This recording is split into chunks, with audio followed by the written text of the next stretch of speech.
नमस्कार। आज की वीडियो में आप सभी का स्वागत है।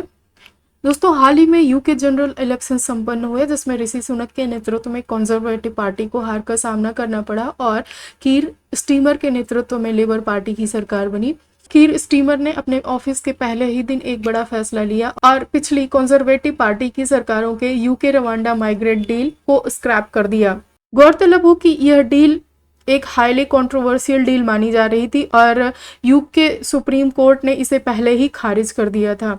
अगर बात करें इस डील की तो इसे 2021 में कंजर्वेटिव पार्टी द्वारा कॉन्सेप्चुअलाइज किया गया था, जिसे पूर्व प्रधानमंत्री ऋषि सुनक ने अपने स्टॉप द बोट पॉलिसी के तहत, जिसका पर्पस फ्रांस और बेल्जियम के रास्ते इंग्लिश चैनल को क्रॉस कर यूके में आने वाले माइग्रेंट्स को रोकना था, के साथ इंटीग्रेट कर दिया था।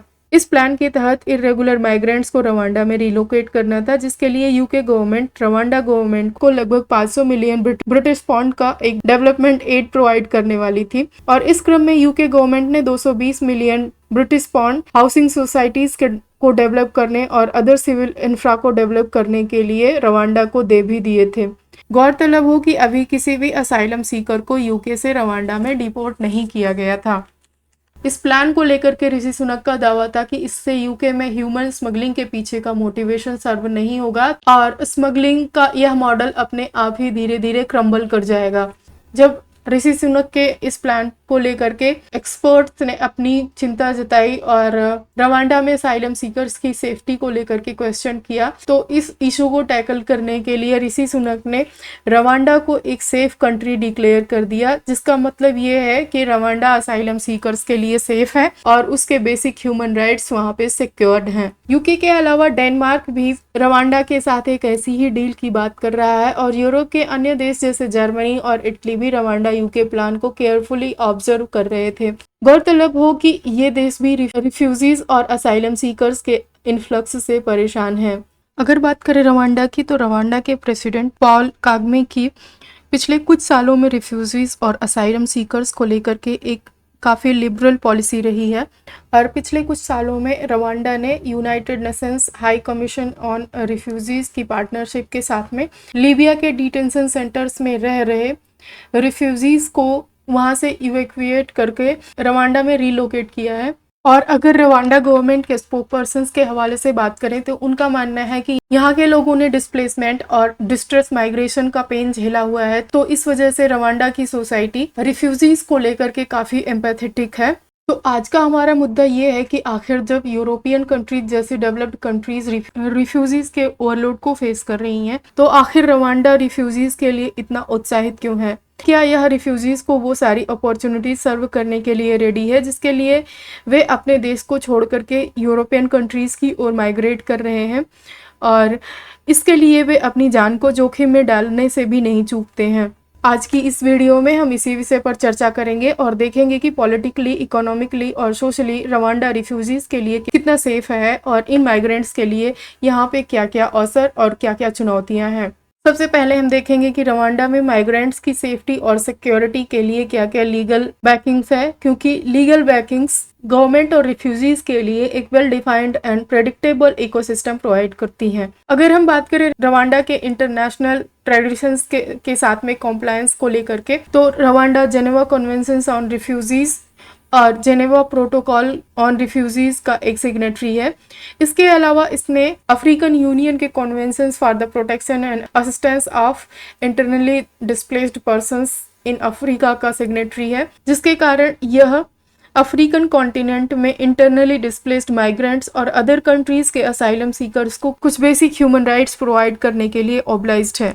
रवांडा कॉन्स्टिट्यूशन का आर्टिकल 28 रिफ्यूजीज और असाइलम सीकर्स के बेसिक ह्यूमन राइट्स और सिविक राइट्स को रिकॉग्नाइज करता है। रिफ्यूजीज और असाइलम सीकर्स के लिए रवांडा के पास लॉ रिलेटिंग टू रिफ्यूजीज, जो कि 2014 में इनेक्ट किया गया था, एक डेडिकेटेड लॉ है जो refugees, asylum seekers, ministry, Rwandan territory etcetera जैसे टर्म्स को डिफाइन करता है। और यह रिफ्यूजी स्टेटस डिटर्मिनेशन कमिटी नाम की एक स्टैट्यूटरी बॉडी को लीगल बैकिंग प्रोवाइड करता है, जिसका पर्पस रिफ्यूजी रिलेटेड मैटर्स को गवर्न करना और रेगुलेट करना है। अगर हम रवांडा के इकोनॉमिक स्टेटस और अपॉर्चुनिटीज़ की बात करें तो वर्ल्ड बैंक के लेटेस्ट डेटा के अकॉर्डिंग पोस्ट कोविड एरा में रवांडा की जीडीपी 13.3 बिलियन के अप्रॉक्सीमेट में रही है और इसका पॉपुलेशन साइज 13.7 मिलियन के अप्रॉक्सीमेट में है। इसके अलावा 2022 में सोवरेन डेट 67.1% रहा था, जो कि एक ठीक ठाक डेट कंसीडर किया जा सकता है। दोस्तों, अगर हम रवांडा के रिसेंट पास्ट की इकोनॉमिक कंडीशंस की बात करें तो 1994 में रवांडा के एथनिक वायलेंस के बाद, जिसमें लगभग 10 लाख तुत्सी और हुतू कम्युनिटीज़ के लोगों को मार दिया गया था, के बाद रवांडा की इकोनॉमी पूरी तरह से लड़खड़ा गई थी। लेकिन 2000 से ही रवांडा में पॉल कॉगमे का रूल रहा है और वे इकोनॉमिक स्फेयर में अपने रिफॉर्मिस्ट अप्रोच के कारण काफ़ी पॉपुलर रहे हैं। पिछले 2 दशकों में इनके रूल में एवरेज इकोनॉमिक ग्रोथ 7% के आसपास दर्ज की गई है और इन 2 दशकों में इकोनॉमी की साइज लगभग 142% के अप्रॉक्सीमेट ग्रो हुई है और इसके अलावा इनके रूल में पॉवर्टी में भी कंसिडरेबल कमी आई है। यहाँ की इकोनॉमी मेनली अग्रेरियन इकोनॉमी है जो सबसिस्टेंस फार्मिंग पर डिपेंडेंट है और यहाँ पे नेचुरल रिसोर्सेज लगभग ना के बराबर हैं। अगर बात करें करप्शन की तो अदर अफ्रीकन कंट्रीज के उलट रवांडा लीस्ट करप्ट कंट्रीज में से एक माना जाता है। पिछले 1 दशक में ईज ऑफ डूइंग बिजनेस में रवांडा की परफॉर्मेंस काफी अच्छी रही है और अफ्रीका में मॉरिशस के बाद ease of doing business index में यह सबसे अच्छा परफॉर्मर रहा है। अगर बात करें रवांडा में सिविक और पॉलिटिकल राइट्स और फ्रीडम की तो रवांडा में freedom of expression, freedom of association का स्टेटस सेटिस्फैक्टरी नहीं रहा है क्योंकि यह इंटॉलरेंस का एक कल्चर परपेचुएट कर रहा है और यह intolerance extra judicial killings, government sponsored dissent operation, torture etcetera में रिफ्लेक्ट होता रहा है। मीडिया फ्रीडम की बात करें तो Paris based reporters without borders के अकॉर्डिंग प्रेस फ्रीडम इंडेक्स में 2023 में 180 कंट्रीज में रवांडा की पोजीशन 131 थी, जो कि अफ्रीकन कॉन्टिनेंट में सबसे खराब रैंकिंग्स में से थी। यह ऑर्गेनाइजेशन रवांडा में मीडिया फ्रीडम्स को लेकर के काफ़ी क्रिटिकल रहा है। अगर हम रवांडा में करंटली रिफ्यूजीज के सिचुएशंस के बारे में बात करें तो रवांडा में लगभग 135,000 रिफ्यूजीज अभी रह रहे हैं जो मेनली बुरुंडी और डेमोक्रेटिक रिपब्लिक ऑफ कॉन्गो से बिलोंग करते हैं। रवांडन कॉन्स्टिट्यूशन और various domestic laws in refugees के मूवमेंट के rights, working rights, rights to own property, business registration etcetera जैसे राइट्स को सिक्योर करते हैं। उन्हें रिफ्यूजी कैंप्स में रहने के लिए फोर्स नहीं किया जाता है। इसके अलावा 2014 के लॉ रिलेटिंग टू रिफ्यूजीज में उनके सर्टेन राइट्स जो कि इंटरनेशनल कन्वेंशंस के साथ में सिंक में हैं उनको एड्रेस किया गया है, जिसमें नेचुरलाइजेशन, मैरिज राइट्स और प्रिंसिपल ऑफ नॉन रिफाउलमेंट को फॉलो करने के लिए ऑब्लिगेशन पोज किया गया है। रिफ्यूजी इंटरनेशनल ऑर्गेनाइजेशन रवांडा की इकोनॉमिक इंक्लूजन और रवांडा की रिफ्यूजी पॉलिसीज को अदर ईस्ट अफ्रीकन कंट्रीज और अदर कंट्रीज जो रिफ्यूजीज को होस्ट करने के लिए एस्पायर कर रहे हैं उनके लिए एक मॉडल के फॉर्म में सजेस्ट करता है और रवांडा में रह रहे रिफ्यूजीज के इकोनॉमिक इंटीग्रेशन की काफ़ी तारीफ करता है। तो दोस्तों, ये तो रही रवांडा में रिफ्यूजीज से रिलेटेड पॉलिसीज की कुछ पॉजिटिव इमेज और अब हम इस पॉलिसी के से रिलेटेड कंसर्न्स और क्रिटिसिज्म को देख लेते हैं। अलग अलग मैक्रो इकोनॉमिक इंडिकेटर्स पर अच्छी परफॉर्मेंस के बावजूद रवांडा आज भी एक लो इनकम कंट्री है और यहाँ की पर कैपिटा जीडीपी $900 के आसपास की है। यहाँ पे पॉवर्टी अभी भी 50% के अप्रॉक्सीमेट में है और इकोनॉमिक अपॉर्चुनिटीज बहुत ही लिमिटेड हैं क्योंकि यहाँ की वर्कफोर्स लो स्किल्ड है। इसके अलावा रवांडा एक लैंडलॉक्ड कंट्री है और इलेक्ट्रिसिटी कॉस्ट काफ़ी हाई है। इसके अलावा नेचुरल रिसोर्सेज यहाँ पे काफ़ी कम पाए जाते हैं।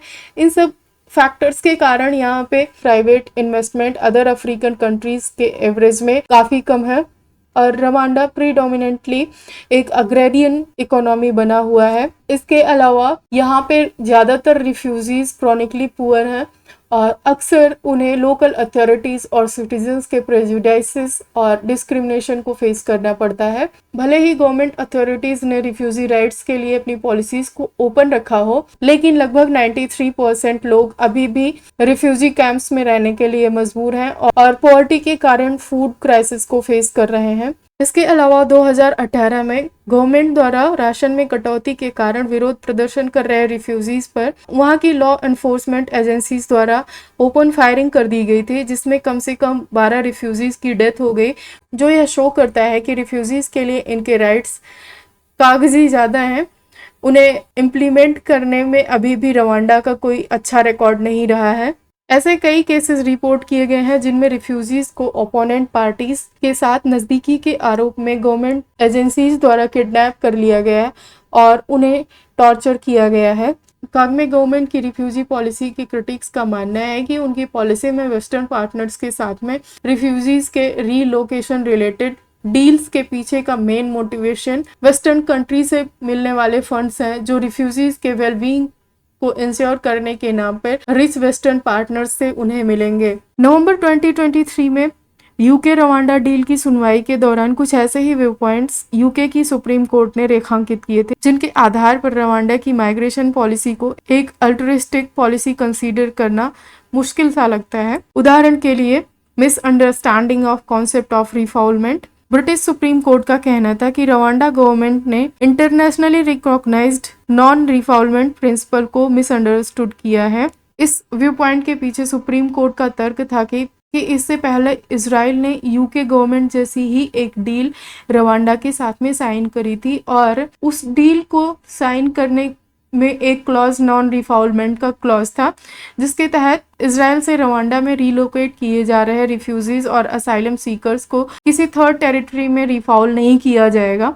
लेकिन ऐसी कुछ रिपोर्ट्स देखी गई थी जहां पे ऐसे असाइलम सीकर्स को युगांडा में रिलोकेट कर दिया गया था। अगर हम नॉन रिफॉल्वमेंट प्रिंसिपल की बात करें तो इसका मतलब ये है कि किसी भी असाइलम सीकर या रिफ्यूजी को ऐसे किसी भी टेरिटरी में शिफ्ट नहीं किया जाएगा जहां पर उसकी लाइफ सेफ नहीं हो और उसके बेसिक ह्यूमन राइट्स को फुलफिल नहीं किया जाने का खतरा हो। इजरायली सुप्रीम कोर्ट ने इसे नॉन रिफॉल्वमेंट पॉलिसी का वायलेशन माना था और इसके बेसिस पर उसने भी इस डील को स्ट्राइक डाउन कर दिया था। इसके अलावा अफगानिस्तान और सीरिया जैसे कॉन्फ्लिक्ट जोन से माइग्रेट किए असाइलम सीकर्स के एप्लीकेशंस को बड़ी मात्रा में रवांडा की अथॉरिटीज ने रिजेक्ट किया था, जिससे लेकर भी यूके का सुप्रीम कोर्ट काफी अप्रीहेंसिव रहा था। इसके अलावा सुप्रीम कोर्ट का मानना था कि यूके रवांडा माइग्रेशन डील में रवांडा गवर्नमेंट द्वारा यूके के माइग्रेंट्स को एक्सेप्ट करने के पीछे का अल्टीमेट मोटिवेशन यूके से रवांडा में कॉन्स्टेंटली मनी का फ्लो है।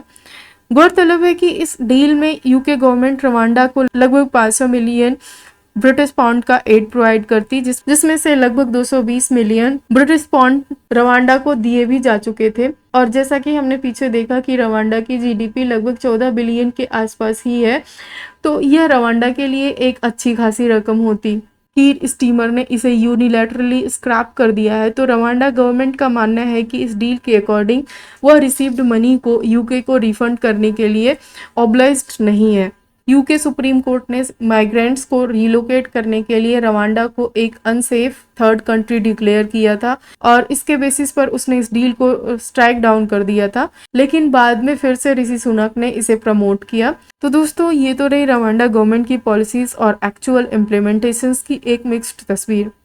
पर सोचने वाली बात यह है कि माइग्रेशन और स्पेशली डिस्ट्रेस्ड माइग्रेशन में लोग अपनी लाइफ को दांव पर लगाकर बेहतर अपॉर्चुनिटीज और political, civil and economic rights और अपॉर्चुनिटीज के लिए अक्सर वेस्टर्न कंट्रीज की ओर माइग्रेट करते हैं। जब उनकी हिस्टोरिकल इनजस्टिस का रिजल्ट आज पूरा global south politically, economically, socially और एनवायरमेंटली भुगत रहा है, तो रिलोकेशन के नाम पर इन रिफ्यूजीज और असाइलम सीकर्स को सेलेक्टिवली फिर से एक न्यू कॉन्फ्लिक्ट जोन में भेज देना कितना जस्टिफाइड है। सेलेक्टिवली इसलिए क्योंकि पॉलिटिकल असाइलम सीकर्स जो कि पेरेंट कंट्री में सिक्योरिटी और लॉ एंड ऑर्डर को थ्रेट कर रहे हैं या फिर उन कंट्रीज के इकोनॉमिक स्टेबिलिटी को थ्रेटन कर रहे हैं, जब वे बचकर ऐसी कंट्रीज में असाइलम को सीख कर रहे होते हैं तो ये कंट्रीज उनका फुली वेलकम करती हैं। पर जब बात ऐसे असाइलम सीकर्स और रिफ्यूजीज की आती है जो कॉन्फ्लिक्ट जोन से निकल करके अपनी लाइफ को सिक्योर करने के लिए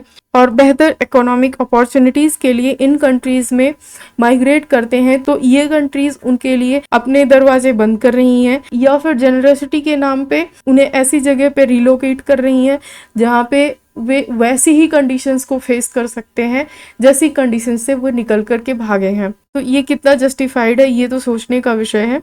वीडियो के आखिर में यूपीएससी और स्टेट पीसीएस को माइंड में रखते हुए एक क्वेश्चन को डिस्कस कर लेते हैं। क्वेश्चन है, consider the following statements, Rwanda is a landlocked country of western Sahel region. दूसरा स्टेटमेंट है, it hosts ample natural resources including range of critical minerals.